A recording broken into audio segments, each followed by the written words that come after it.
Hi, my name is Kelly Olson, and I am in the HS 480 class, group number 3, with Heidi Major, Sandra Stussy, and Chrissy Ludlow.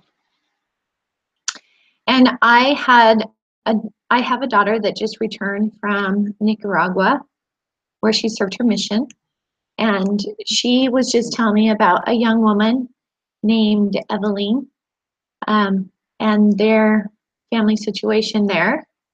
And it just gave us the opportunity to get some close information and ask my daughter some close related questions about the sanitation problems in Nicaragua. Evelyn is a young woman who has 3 children, and she lives in Ocotal, Nicaragua, which is the rainforest area of Nicaragua. I do have a picture of her and her children. Her husband's not in this, but this is Evelyn, and this is Wendy, and this is Massey and Samir.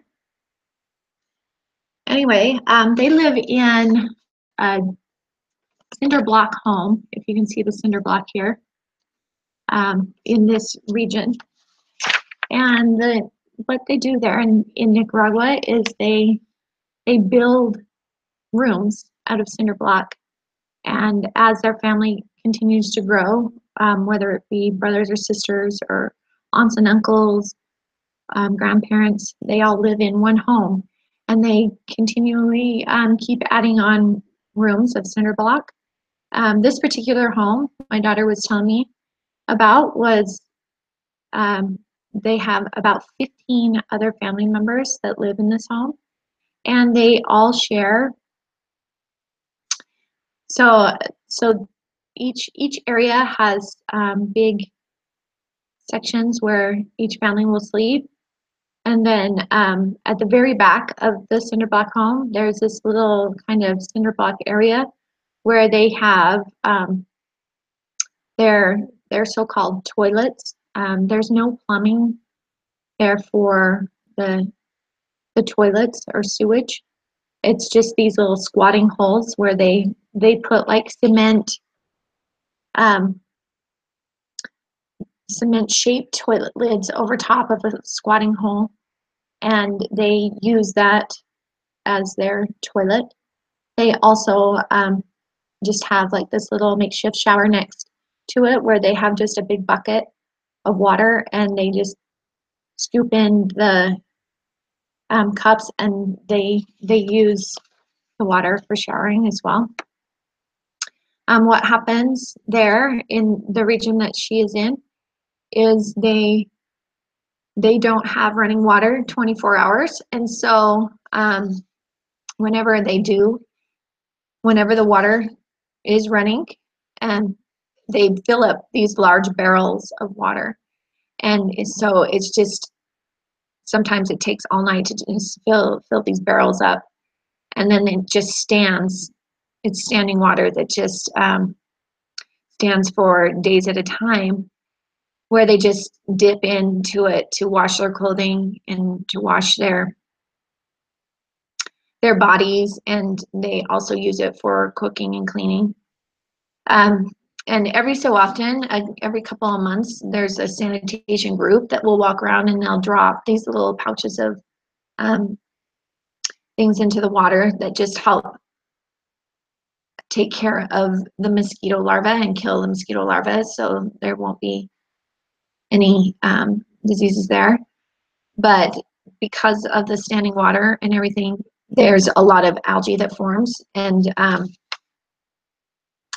so the barrels get contaminated by the algae, and also that's the water that they use to clean the areas of where they eat, and also where they use the restroom. And so she just was telling me about this, and it really got our group thinking that maybe we could provide a better opportunity for them and their lifestyle. The problems there in Nicaragua are there are 2 million people in Nicaragua that do not have access to adequate sanitation. This is due to the fact that nearly half of the population lies below the poverty line, earning less than $2 a day. The water that's contaminated with fecal matter can cause gastrointestinal diseases such as hepatitis A, norovirus, crypto, cholera, and typhoid fever. Lack of sanitation and hygiene causes over 4.6 million episodes of disease or infections and almost 500 premature deaths every year.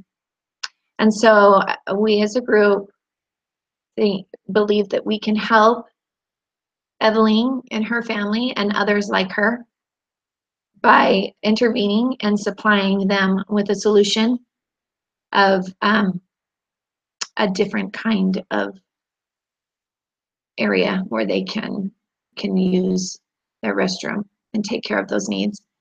And especially in the households there where they do have anywhere from 8 or more people, this home having 15 people using one area to use the restroom, we feel like our intervention will help them and their families live a better life.